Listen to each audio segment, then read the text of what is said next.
Indices and index क्या होता है? इंडेक्स का मतलब होता है पावर। पावर प्लूरल फॉर्म क्या होती है? इंडाइसिस। बस indices is a plural form of index. तो इंडेक्स क्या है? Anything which is written in the power, उसको हम इंडेक्स बोलते हैं।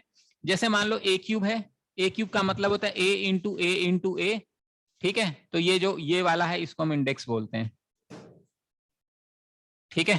तो इसके अंदर इसकी कुछ प्रॉपर्टीज होती हैं, हमें वो पता होनी चाहिए बस। बेसिकली इंडाइसिस का है basic properties.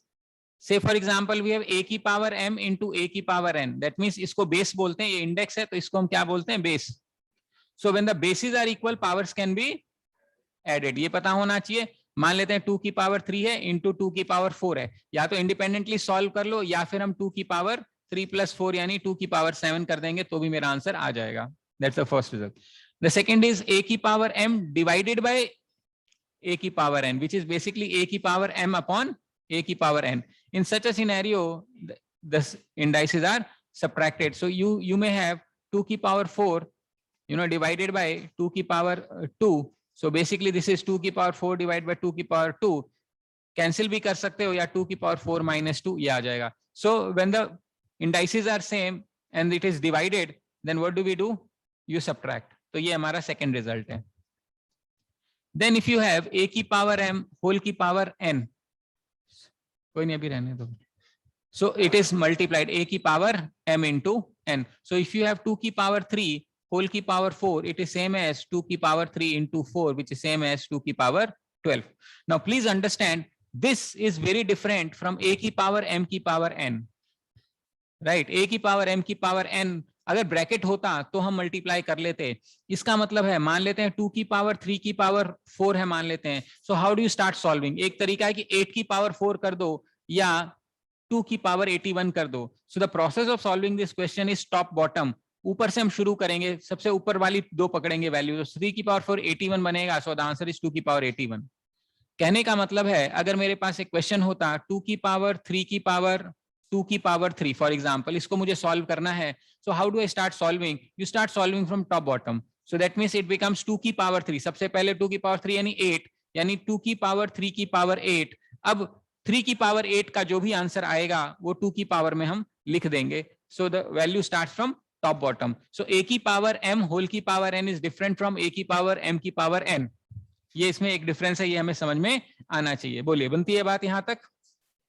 That is the थोड़ा रिपीट कर दीजिए सर ये बात. मैं कह रहा हूँ एक पावर 8 कैसे आ गया सर? क्या चीज? ये 2 की पावर 3 उसकी पावर 2 उसकी पावर 3 है ना सर? हाँ हाँ. ये सॉल्व कैसे हो रहा है? देखो, जब भी ऐसे हमारे पास पावर के ऊपर पावर आता है तो सबसे पहले हम लास्ट 2 वैल्यूज सॉल्व करते हैं, यानी टॉप 2 वैल्यूज इनको सॉल्व करेंगे. First step is solving this. So this is 2 की पावर 3. सो 2 की पावर 3 बिकम्स 8. इसका रिजल्ट है 8. तो जो नेक्स्ट स्टेप में आएगा, ये 2 तो ये रहा, ये 3 ये रहा, इसका जो रिजल्ट है वो हमने यहां पे लिख दिया ये. अब हम 3 की पावर 8 की वैल्यू निकालेंगे. 3 की पावर 8 की वैल्यू जो भी आएगी, कितनी आएगी पता नहीं कितनी आएगी. 2 क्यूब कितना होता है, 3 क्यूब कितना होता है? 9. 27. 27 इंटू 27 इंटू 9, यही करना पड़ेगा. करना जरा. 27 इंटू 27 कितना होता है? 27 का स्क्वायर.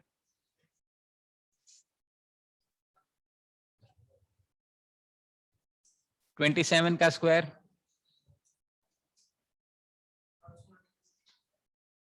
है 689.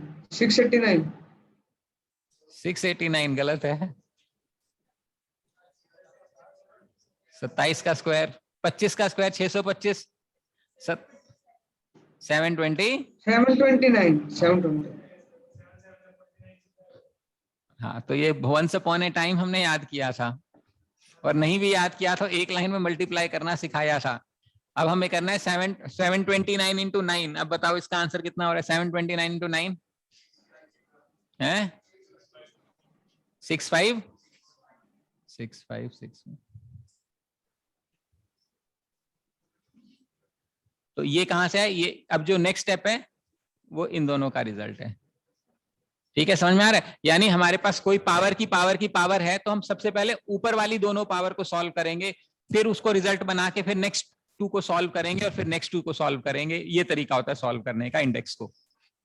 ठीक है, उसके बाद आता है हमारे पास, मान लेते हैं प्रोडक्ट में मान लेते हैं ए बी होल की power m can be taken as a की पावर m इंटू b की पावर, इंडिपेंडेंट कर सकते हैं। वैसे ही मान लो a बाई बी होल की पावर m है तो हम इसको कर सकते हैं a की पावर m बाय b की पावर, वाइस वर्सा भी कर सकते हैं। अगर हमें कुछ इंडिपेंडेंटली दिया हुआ है तो हम उसको क्लब भी कर सकते हैं और कंबाइंड भी कर सकते हैं। तो ये इसकी बेसिक कैरेक्टरिस्टिक्स हैं।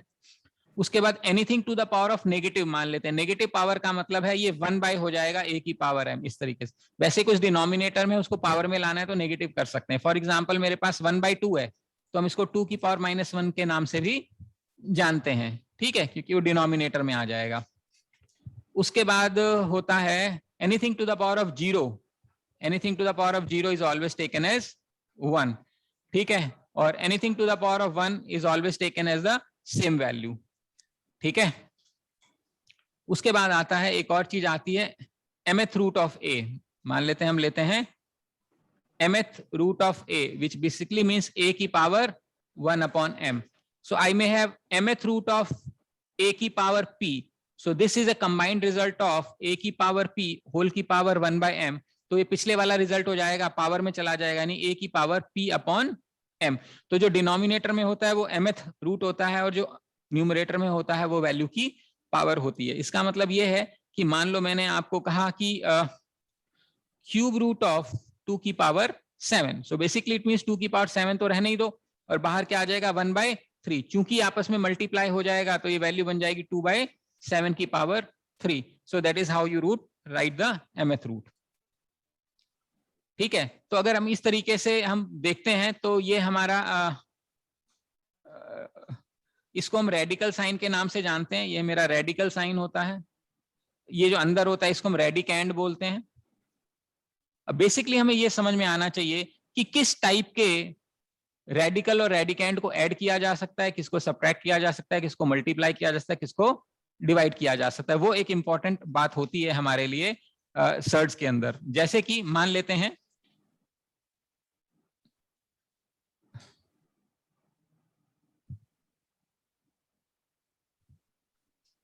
हैं मैंने कहा under root of 2 plus under root of 3। क्या हम इसको ऐड कर सकते हैं? जहां पे इंडेक्स साइन सेम है लेकिन रेडिकल साइन अलग है, कैन इट बी एडेड? नहीं। Can it be subtracted? अच्छा। Can it be multiplied? Yes. इसका मतलब अगर इंडेक्स सेम है तो हम इसको मल्टीप्लाई कर सकते हैं। Can it be divided? Yes. √2/√3 can be taken as under root of 2/3। इसका मतलब है जब मेरा ये वाला पोर्शन जिसको हम इंडेक्स बोलते हैं, if index is same then the surd can be added or it cannot be added or subtracted but it can be multiplied and divided. अगर हम इंडेक्स सेम कर दें और रेडिकैंड अलग कर दें, या सॉरी इंडेक्स अलग कर दें, यानी under root of 3 plus cube root of 3। यहां कुछ नहीं लिखा होता तो 2 मतलब होता है, अगर कुछ नहीं लिखा होता 2 होता है। अब यहां पे मेरा क्या सेम है? रेडिकैंड सेम है, इंडेक्स अलग। Can I add it? No, I cannot do. Okay. Can I subtract it? Under root of 3 minus cube root of 3? No. Okay. Can I multiply under root of 3 and cube root of 3? Yes, I can multiply because this becomes 3 की power 1/2 into 3 की power 1/3. Bases are equal. Powers can be added. It becomes 3 की power 5/6. कर सकता हूं उनमें, यानी कि मैं multiply कर सकता हूं। Can I divide this? Under root of 3 divided by cube root of 3. Basically it becomes 3 की पावर हाफ divided by 3 की पावर 1/3. पिछला वाला रिजल्ट लग जाएगा 3 की पावर 1/2 minus 1/3 which becomes 3 की पावर 1/6. इसका मतलब है या तो इंडेक्स सेम हो या रेडिकैंड सेम हो। एक चीज अगर सेम होगी तो मल्टीप्लाई डिवाइड पॉसिबल है, लेकिन एडिशन सब्ट्रैक्शन पॉसिबल नहीं है। अच्छा, अगर इंडेक्स भी अलग है, रेडिकैंड भी अलग है, तो इंडेक्स भी अलग है, रेडिकैंड भी अलग है, यानी under root of 2 plus cube root of 3 मान लेते हैं। इंडेक्स भी अलग है और रेडिकैंड, क्या ऐड कर सकते हैं? नहीं। क्या सब्ट्रैक्ट कर सकते हैं? क्या मल्टीप्लाई कर सकते हैं? क्या डिवाइड कर सकते हैं? नहीं। इसका मतलब यह है कि या तो एडिशन सब्ट्रैक्शन तो पॉसिबल ही नहीं है, मल्टीप्लीकेशन डिवीजन तभी पॉसिबल है या तो रेडिकैंड सेम हो या इंडेक्स सेम हो, अदरवाइज पॉसिबल नहीं है। क्लियर समझ में आ रहा है? तो एडिशन और सब्ट्रैक्शन कहां होगा? एडिशन और सब्ट्रैक्शन वहां पे होगा जहां पूरा रेडिकल पार्ट सेम हो, otherwise not possible. Radical part same होने का क्या मतलब है? रेडिकल पार्ट सेम होने में ये टोपीधारी पोर्शन है, I can write 2 under root of 3 plus 4 under root of 3 minus 7 under root of 3. So when you see this radical portion completely, यानी इंडेक्स और रेडिकैंड ये सेम है, अगर ये सेम है तब हम एडिशन भी कर सकते हैं, सब्ट्रैक्शन भी कर सकते हैं, मल्टीप्लीकेशन भी कर सकते हैं और डिवीजन भी कर सकते हैं। अगर इसको सॉल्व करना हुआ तो 2 + 4 6, 6 - 7 - √3 आंसर आ जाएगा। समझ में आ रही बात? तो हमारा जब तक रेडिकल पार्ट सेम नहीं होगा हम एडिशन सब्ट्रैक्शन नहीं कर सकते हैं, लेकिन या तो रेडिकल पार्ट सेम हो या इंडेक्स सेम हो तो मल्टीप्लिकेशन डिवीजन किया जा सकता है, एडिशन सब्ट्रैक्शन नहीं किया जा सकता है। ये एक बेसिक हमारी लर्निंग होनी चाहिए। बोलिए, यहां तक बात समझ में आती है हमें? उसके बाद एक चीज होती है जिसको हम एक्सपोनेंशियल इक्वेशन बोलते हैं। एक्सपोनेंशियल इक्वेशन का मतलब होता है कि जब वेरिएबल पावर में चला जाए, एक्सपोनेंशियल इक्वेशन।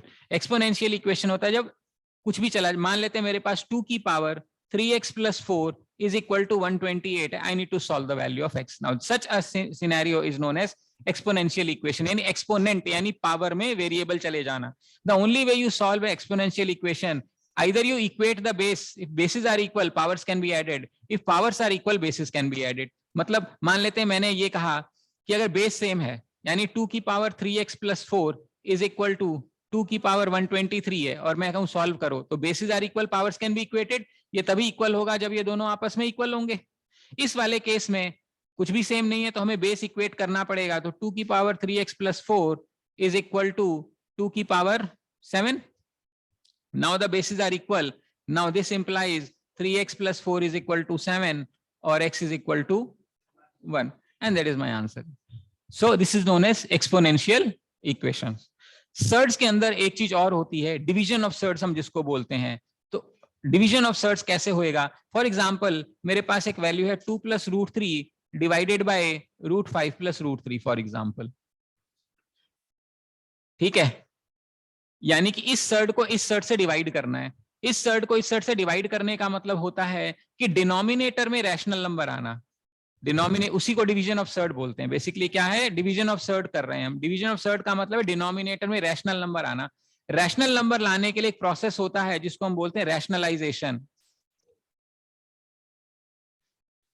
ठीक है? उसको बोलते हैं रैशनलाइजेशन प्रोसेस। रैशनलाइजेशन करने के लिए हमें न्यूमरेटर और डिनोमिनेटर में डिनोमिनेटर के कॉन्जुगेट से मल्टीप्लाई करना पड़ता है। और कॉन्जुगेट क्या होता है इसमें? तो ये बन जाएगा √5 - √3 divided by √5 - √3. So denominator will always become a + b into a - b, which is a square - b square, which is 5 - 3. And numerator में obviously you can solve 2√5 - 2√3 plus √15 - 3. So whatever numerator comes, denominator is a rational number. Therefore this is known as rationalization process. समझ में आ रही बात? अच्छा, तो कई बार सिर्फ ये भी क्वेश्चन आ जाता है सर्ड निकालना। फॉर एग्जांपल कॉन्जुगेट निकालना। मान लेते हैं मैंने कहा कि 2 + √3 इसका कॉन्जुगेट क्या है? 2 - √3। अच्छा, मान लेते हैं मैंने कहा -√5 + 3 इसका कॉन्जुगेट क्या है?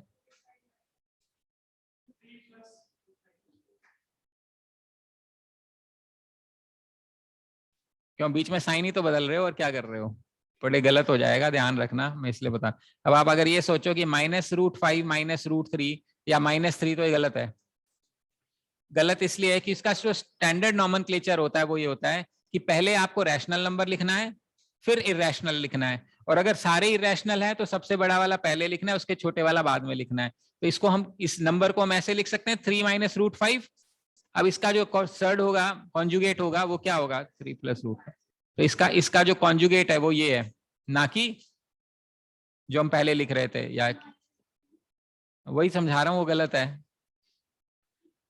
कि जो आप कह रहे हो इसको -√5 - √3 -3 ये गलत है। गलत इसलिए है कि हमें पहले रैशनल नंबर लिखना होता है, उसके बाद इरेशनल कंपोनेंट लिखना होता है। तो अगर हम सिर्फ ये सोचें कि प्लस की जगह माइनस करना है तो मामला गड़बड़ हो सकता है।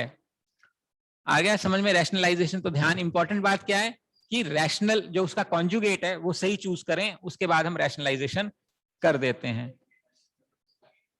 ठीक है, should not be a problem. उसके बाद आता है एक अंडर रूट ऑफ सर्ड निकालना और कंपैरिजन ऑफ सर्ड, बस ये दो चीजें बचती हैं इसके अंदर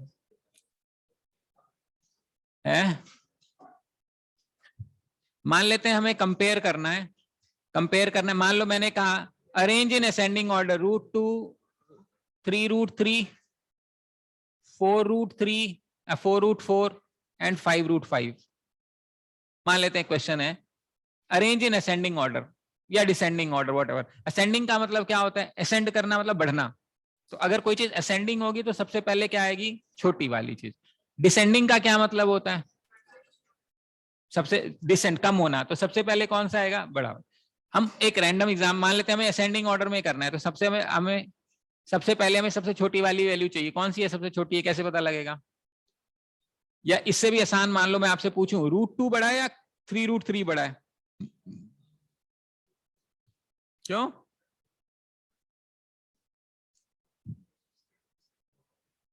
क्यों?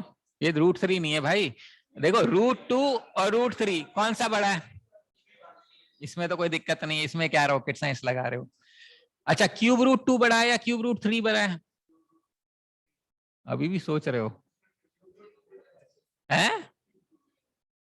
क्यूब √2 बड़ा है, अभी क्या कर रहे हो तुम, सब मरवाओगे। देखो जब इंडेक्स सेम है, देखो ये है 2 की पावर 1/3 और ये 3 की पावर 1/3, सबका क्यूब रूट निकालना है ना, तो जो ये बेस बड़ा है वही बड़ा है। मतलब अभी अभी क्या था, पावर सेम है, तो इसका मतलब नीचे वाला जो बड़ा होगा उसी तरीके से वर्कआउट हो जाएगा, उसमें तो दिक्कत नहीं है ना। दिक्कत तब है जब दोनों चेंज हो जाएं। मैं तो ये करवा दिया, यही नहीं समझ में आ रहा तुम्हें √2 बड़ा है क्यों √3, पहले इसको समझते हैं, छोड़ो इसको। देखो जब जब जब इंडेक्स सेम है, इंडेक्स सेम का मतलब है, मान लेते हैं मैंने कहा 4/5 एंड 4/6 मान लेते हैं, इंडेक्स सेम है तो ऑब्वियसली 6 वाला बड़ा होगा, इसमें कोई डाउट नहीं होना चाहिए, कोई कंफ्यूजन नहीं है, साफ साफ बात। ठीक, अच्छा अब मान लेते हैं अंदर वाली वैल्यू सेम है, ये 4/5 है और ये 5/5 है। अब क्या सेम है, अंदर वाली वैल्यू सेम है, अब कौन सी वैल्यू बड़ी होगी, 4/5, क्योंकि इसका मतलब है 4 बार मल्टीप्लाई करके 5 बनना चाहिए, इसका मतलब 5 बार मल्टीप्लाई करके 5 बनना चाहिए। तो जो चीज 5 बार मल्टीप्लाई करके 5 बनेगी वो छोटी होनी चाहिए, बजाय जो चीज 4 बार मल्टीप्लाई होकर 4 बनेगी। दूसरा तरीका इसको सोचने का ये है, अरे ये वाले भी बन गए। दूसरा तरीका हमारा सोचने का ये है कि हम इसको 5 की पावर 1/4 कर दें और इसको 5 की पावर 1/5 कर दें। 5 तो सेम है, 1/4 बड़ा है 1/5 बड़ा है, तो ऑब्वियसली ये वाली वैल्यू बड़ी होगी। समस्या तब नहीं आएगी, आनी नहीं चाहिए, अगर आ रही है तो बड़ी दिक्कत है कि या तो इंडेक्स सेम हो, इंडेक्स सेम है तो हम रेडिकेंड कंपेयर कर लेते हैं, रेडिकेंड सेम है तो इंडेक्स कंपेयर कर लेते हैं, वो बिल्कुल लॉजिकल, उसमें रट्टा नहीं मारना कि ये बड़ा होगा तो छोटा होगा, उतना कहाँ ध्यान रखेंगे। साफ साफ है, उसको हम सर्ड की फॉर्म में लिख लेते हैं और देख लेते हैं भाई 5 की पावर 1/2 बड़ा है, 5 की पावर 1/3 बड़ा है, तो 1/2 बड़ा होता है, इसलिए 5 की पावर 1/2 बड़ा है, काम खत्म हो गया। उसी तरीके से 2 की पावर 1/5 बड़ा है या 2 की पावर 1/6 बड़ा है, 2 की पावर 1/5 बड़ा है, क्योंकि नीचे सेम है और ऊपर डिफरेंट है। ठीक है, अगर हम ऊपर सेम कर दें नीचे डिफरेंट कर दें, यानी 2 की पावर 1/3 बड़ा है या 3 की पावर 1/3 बड़ा है, तो 3 की पावर 1/3 बड़ा है, क्योंकि ऊपर पावर सेम है तो जो वैल्यू बेस बड़ी होगी वो बड़ी, कोई दिक्कत नहीं होनी चाहिए। दिक्कत तब आ रही है जब इंडेक्स भी चेंज हो जाए और रेडिकेंड भी चेंज हो जाए, क्योंकि क्यूब रूट ऑफ 3 निकालना बहुत मुश्किल काम है हमारे लिए। समझ में आ रहा है, basically what we are solving x into x into x is equal to 3, अभी x कहां से निकाल लेंगे, मतलब ही नहीं है, अनलेस लॉग लगाएं, वो तो आता नहीं है, वैसे भी पढ़ाया भी नहीं है, बट एनीवे आता होता तो भी नहीं निकलता। फिलहाल हमें क्वेश्चन है, तो ये क्लियर है ना, इंडेक्स सेम है तो रेडिकेंड कंपेयर कर लो, रेडिकेंड सेम है तो इंडेक्स कंपेयर, कोई चक्कर नहीं है।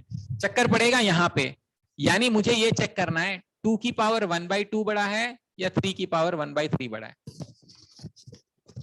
अब इसको कैसे समझते, देखो मैं आपको पहले समझा रहा हूं मैं क्या करना चाहता हूं, उसके बाद इसका शॉर्टकट भी देख लेंगे। देखिए जो 2 और 3 है उसका तो कुछ कर नहीं सकते हैं, लेकिन यहाँ पे 1/2 है और यहाँ 1/3 है, इसका एलसीएम क्या है 6। तो अगर मैं इसको 6 बना लूं तो नीचे 3 मल्टीप्लाई करूं ऊपर 3 करूं तो कोई फर्क पड़ेगा? इसमें नीचे 2 मल्टीप्लाई करूं ऊपर 2 करूं कोई फर्क पड़ेगा? नहीं पड़ेगा ना। इसको मैं ऐसे लिख सकता हूं 2 की पावर 3/6 और इसको लिखता हूं 3 की पावर 2/6, चलेगा? इसको मैं लिख सकता हूं 2 की पावर 3 इंटू 1/6 और इसको लिखता हूं 3 इंटू 2 की पावर 1/6, लिख सकता हूं। ये वो प्रॉपर्टीज हैं जो पढ़ी हैं हमने। तो मैं इसको लिख सकता हूं 2 की पावर 3 होल की पावर 1/6 और इसको लिख सकता हूं 3 की पावर होल की पावर 1/6, चलेगा? तो ये बनेगा 8 की पावर 1/6, ये बनेगा 9 की पावर 1/6, यानी this can witness 6th root of 8 and this is witness 6th root of 9। कौन सा बड़ा है? 9 बड़ा है, यानी ये वाली वैल्यू बड़ी है, यानी कि ये वाली वैल्यू बड़ी है। समझ में आ रहा है? ये सारा प्रोसेस हमने किया है इंडेक्स सेम करने के लिए और कुछ नहीं किया है, ठीक है? इतनी मेहनत करने की जरूरत नहीं है, हम इसको ऐसे कर सकते हैं अंडर रूट ऑफ 2 का मतलब यहाँ 2 है ये तो पता होगा, और यहाँ पे क्यूब रूट ऑफ 3 कुछ भी है मान लेते हैं। इसका एलसीएम 6 है, 6 इसको 6 बनाने के लिए यहाँ 3 करना पड़ेगा, तो जहां जो मल्टीप्लाई किया वो पावर में चला जाएगा। यहाँ 6 करने के लिए 2 करना पड़ेगा, जो जाएगा वो पावर में चला जाएगा। तो ये हो गया 6th रूट ऑफ 8, ये होगा 6th रूट ऑफ 9। डन। कुछ पल्ले पड़ रही है बात? मान लो ये कंपेयर करना है 4th root of 4 and 5th root of 5। वैसे तो ये 2 ही है, 4th रूट ऑफ 4 क्या होता है?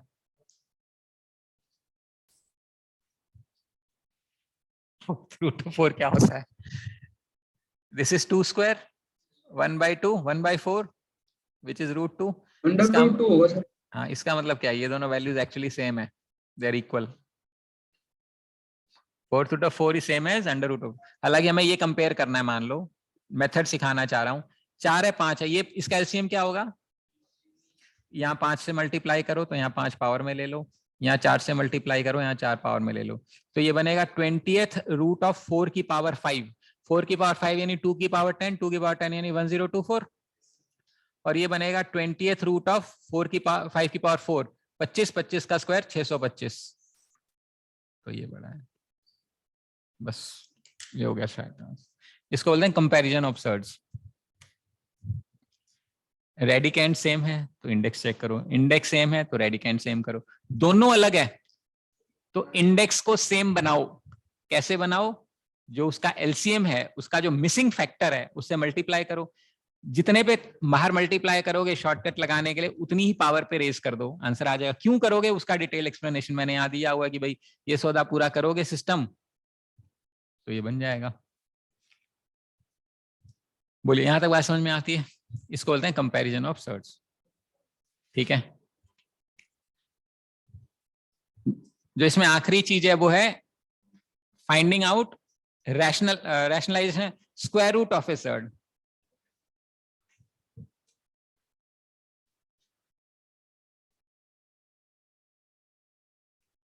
Square root of a surd का मतलब है, एग्जाम्पल के तौर पे ये सर्ड है 62 प्लस अंडर रूट 480 मान लेते हैं, इसका मुझे अंडर रूट निकालना है।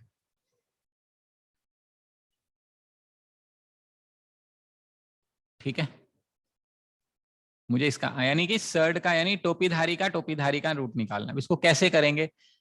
आइडियल तरीका तो ये है कि एग्जाम में आ जाए तो गो बाय ऑप्शंस, उसका स्क्वायर करोगे तो ये अंदर वाली वैल्यू आनी चाहिए, क्योंकि ये काम करना तो औखा है, वो काम स्क्वायर करना सर्टेनली आसान है। मेरा मतलब मान लो आज का आंसर मान लेते हैं रैंडमली, मान लेते हैं रूट 12 प्लस रूट 7 इसका आंसर है, तो इसका जब स्क्वायर करेंगे तो अल्टीमेटली आना चाहिए 12 plus 7 plus 2 under root of 84, ऐसा कुछ है ना। इसी का जब अंडर रूट करेंगे तो इसका अंडर रूट करेंगे तो आंसर आ जाएगा। So ideally this question should be easy if it is a option format question, and I doubt ये टीटा क्वेश्चन बनेगा, क्योंकि उसमें जो कैलकुलेटर में अंडर रूट लिखना पॉसिबल नहीं है, तो इसका टीटा बनेगा नहीं, इसका ऑप्शन आ जाएगा। हैविंग सेड दैट मैं फिर भी पढ़ाऊंगा, चक्कर में मत रहना कि भाई, लेकिन अगर आ गया तो लॉजिक यही कहता है कि वो ऑप्शन बेस्ड क्वेश्चन होगा, और ऑप्शन बेस्ड होगा तो हमें स्क्वायर करना है और आंसर को निकालना है. Still how do you approach? I am telling you because they may give some innovative method of asking this question where we are expected to type. ठीक है, तो हम इसको करेंगे कैसे वो बता देता हूं. ठीक है, तो now normally this is 4. The only way you can find out an under root of a surd is to convert this internal value into a plus b का whole square का format. That is the challenge now. What is the challenge? The challenge is कि जो हमारे पास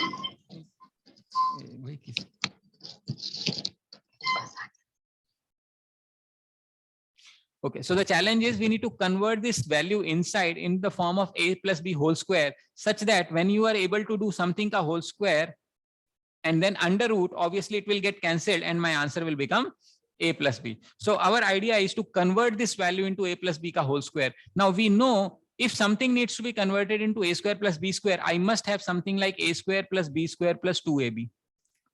That means this internal value needs to be equal to a square plus b square plus 2ab, right? Now that in a sense, what we are saying, a square plus b square 2ab, it should be 62 plus under root of 480. Now it is logical that since it is a perfect square, this under root 1 is not representing any value out of a square or b square or sum. It cannot represent because square hota to root नहीं होता. इसका मतलब ये है कि ये वाला जो रिजल्ट है वो इस 2ab के बराबर होना चाहिए. तो इसका मतलब है जो बच गया रिजल्ट वो इसके बराबर होना चाहिए. 62 must be equal to a square plus b square. So in a sense I am getting something like this. A square plus b square has to be 62 and 2ab has to be root 480. Now if I were to simply solve it slightly further, I would get 2ab. क्योंकि मुझे 2 है, 2 common निकालने के लिए मेरे को 4 करना पड़ेगा, तो 4 into 120 ये बनेगा. So that means 2ab is 2 root 120, or I may cancel this and I may say a into b is equal to root of 120. Now I am left with the problem of the nature of two variable two equation which says a square plus b square is 62 and a into b is root 120. Now one way of approaching this question could be I convert a into b. A is equal to 120 by b and then substitute a here and take a equation, but it becomes a biquadratic equation, यानी fourth degree का equation बनेगा b में और हमें fourth degree solve करना पड़ेगा. उसको solve करने के लिए बी स्क्वायर को फिर अल्फा मानोगे, फिर क्वाड्रेटिक सॉल्व करना पड़ेगा, अल्फा की दो वैल्यूज आएंगी, उसको फिर नेगेटिव को डिस्कार्ड करना पड़ेगा because alpha itself is a B square which can not be negative, and then once again you will have to figure out two answers. So that is the process of solving two variable two equation. However, it makes sense we go ahead with the trial and error method now.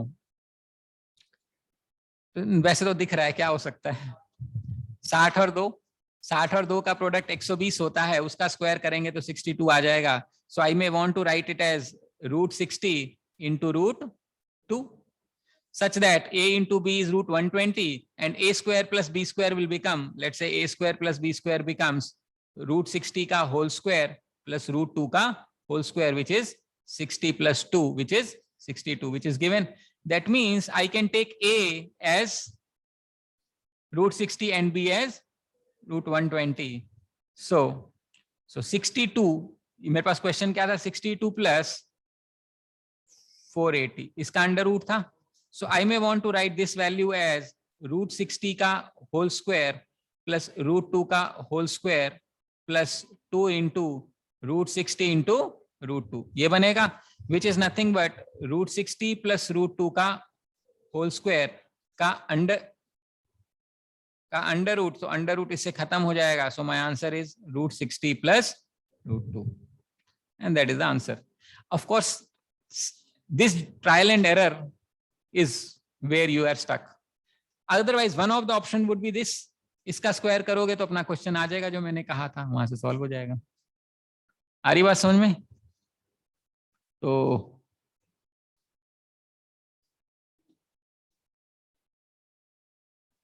बस. Okay, in the meanwhile, I want you to solve this couple of questions. This takes care of this chapter, basically indices and surds. मैंने कहा था ये हो जाएगा जल्दी, समझ में आया कुछ? ये been relatively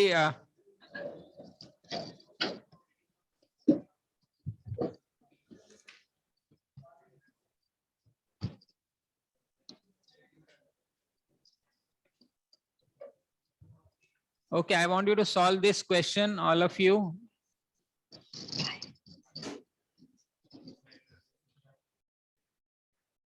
Cube root of 5/7 whole की power x plus 1 is equal to 125 divided by 343. Solve करो फटाफट, ये क्वेश्चन है।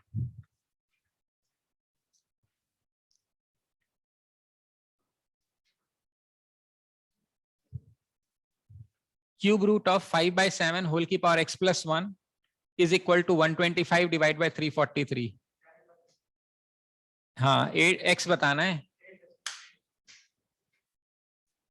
करने दो बाकियों को।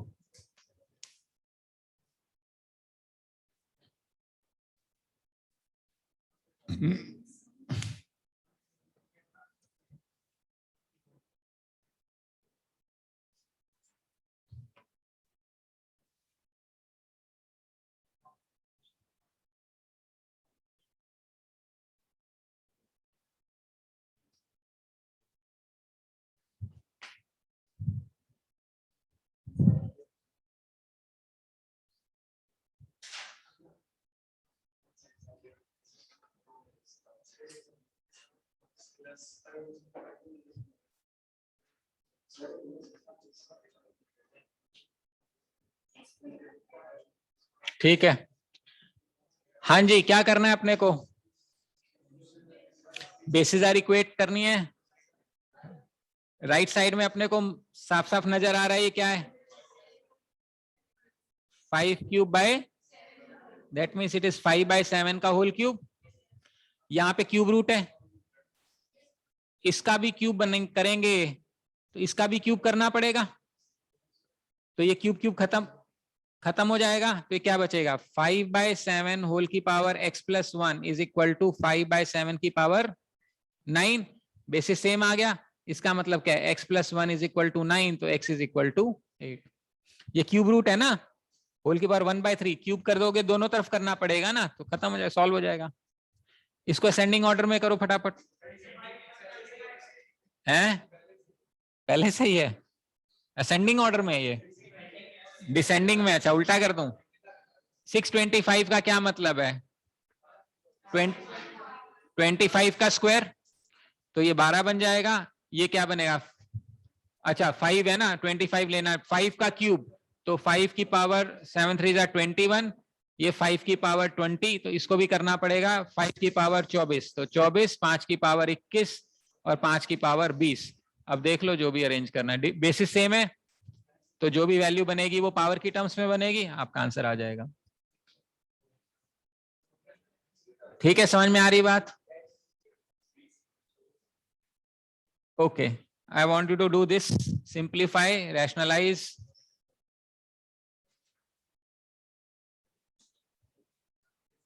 आपका बाकी सिलेबस तो हो गया ना सब बच्चों का?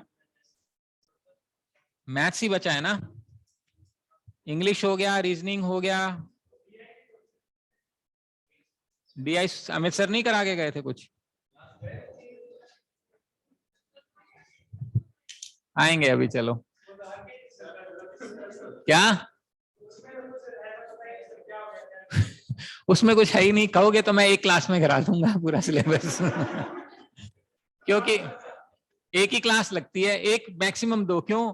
क्योंकि उसमें आपके अगर किताब वाइज भी चलें तो भी उसमें एक क्वेश्चन है लाइन ग्राफ का, एक है बार चार्ट्स का, एक है पाई चार्ट्स का, और उसमें जो एक आधा थोड़ा डिफिकल्ट है वो ट्रायंगुलर बार डायग्राम है, जिसको समझाने में टाइम लगेगा, जिसमें बार ग्राफ और पाई चार्ट्स का कंबाइंड कॉम्बिनेशन होता है। वो इस टाइप के क्वेश्चन अगर आपने देखे हो, ये ऐसा सा ट्राइंगल बना देगा और ऐसे ऐसे ऐसे डिवाइड करेगा, फिर इसको ऐसे करेगा, इसको ऐसे करेगा, इसको ऐसे करेगा। और एक और बच गया, कौन सा बच गया? ये ऐसे, ये ऐसे वाले क्वेश्चन है, इसको ट्रायंगुलर बार डायग्राम बोलते हैं, जिसमें 15-20 मिनट लग जाएंगे। ठीक है, इसके अलावा कुछ, उसके अलावा क्वेश्चन सेम है, एवरेज निकालना है, परसेंटेज चेंज निकालना है, इंक्रीज निकालना है, डिक्रीज निकालना है। और बस प्रॉब्लम ये है कि एक क्वेश्चन में एक बार परसेंटेज नहीं निकालने हैं, 25 बार निकालने हैं, तब निकलेगा अच्छा ओवरऑल कौन सा बड़ा है। यहाँ पे 10 डेटा दे देगा, यहाँ 10 डेटा बोल देगा, out of this given 10 data, out of this given data which 2 data will have maximum increase. यानी पहले वाले को सबसे कंपेयर करो 10 से, तो 10 हो गया, सेकंड वाले को फिर 10 से करो, अनदर 10, फिर थर्ड वाले को अनदर 10, तो 50 बार कंपेयर करोगे, आंसर आ जाएगा। क्वेश्चन वही है, percentage increase, percentage decrease, average and your ability to read data. वो कोई प्रॉब्लम नहीं है। अगर सो कॉल्ड करवाना है, मतलब इन द सेंस कि भाई टॉपिक में क्या क्या है वो मैं समझा दूंगा, कोई बात नहीं, but I am sure Amit ji ने भी कुछ कराया तो होगा ही, ऐसी बात नहीं है। बेसिक्स तो पहले समझाए ही होंगे, परसेंटेज समझाया होगा, एवरेज निकालना, annual growth rate, CAGR SAGR थोड़ा बहुत किया होगा आप लोगों ने, नहीं? Simple average annual growth rate, compound annual average नहीं क्या? चलो 2 क्वेश्चन है, कोई नहीं, मैं करवा दूंगा। और क्या करवाया सर ने?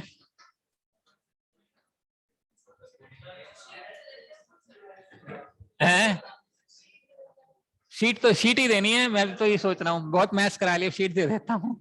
खैर ये चैप्टर तो कराना ही पड़ेगा। कितनी शीट्स कर ली हैं तुम लोगों ने? बुक तो कर ही ली होगी? नहीं, उसमें तो कुछ ही नहीं है, मतलब बुक क्या, हाँ मतलब चलो कराना फिर, समझ गया मैं, हाँ कोई नहीं कोई नहीं, आ गया मुझे समझ में। हाँ इंग्लिश तो हो ही गई होगी, इंग्लिश में ही बच रहा है कुछ? RC हो गई, वो कैब हो गई, ग्रामर हो गई, और क्या रह रहा है, कुछ रह रहा है? RC नहीं हुआ? जब सर क्लास शुरू करते हैं तो RC से ही करते हैं। पिछले साल तो, तो दूसरी क्लास हुआ होगा बैकअप में या B3 बैच में? नहीं हुआ? क्या हुआ है, चलो ये बता दो, मतलब इंग्लिश में क्या हुआ है, मैं फिर इसको,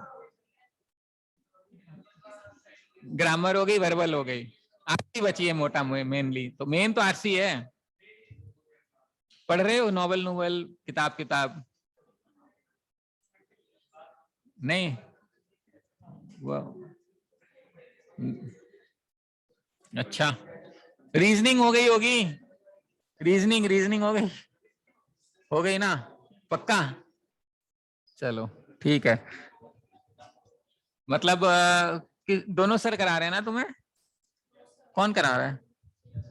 कमल सर करा रहे हैं ना, हाँ बस ठीक है। तो शीट्स चल रही होंगी, प्रैक्टिस करवा रहे होंगे पजल्स और ये वो जो आते हैं, वो ठीक चल रहा है? ठीक है, तो मतलब DI करानी पड़ेगी मेरे को, DI करानी है। और अच्छा, तो वो कोई रेगुलर कर रहे थे तो आ जाओ कल परसों, मतलब शुरू कर दो, मंडे आना। उसके बाद खत्म हो जाएगा क्या परसों के बाद? सर मंडे को एग्जाम है सर। ओ, कब तक एग्जाम? सर फिर 22 से वापस स्टार्ट है सर, 4 सेमेस्टर के।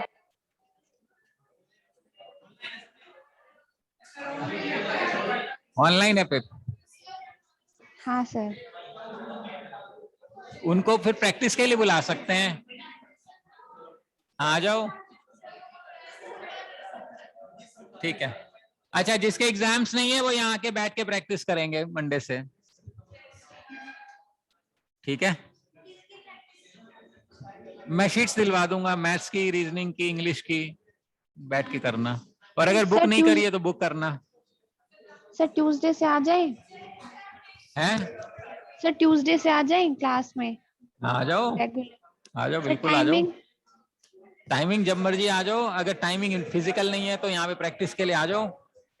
Okay sir. यहाँ आके बैठो, प्रैक्टिस करो, और भी लोग होंगे, थोड़ा सा मेहनत शुरू करें एग्जाम देने के बाद।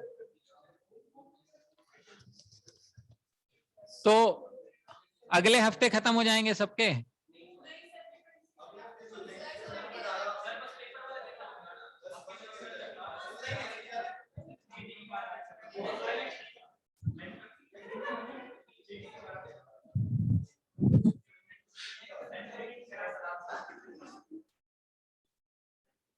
DI चलो कोई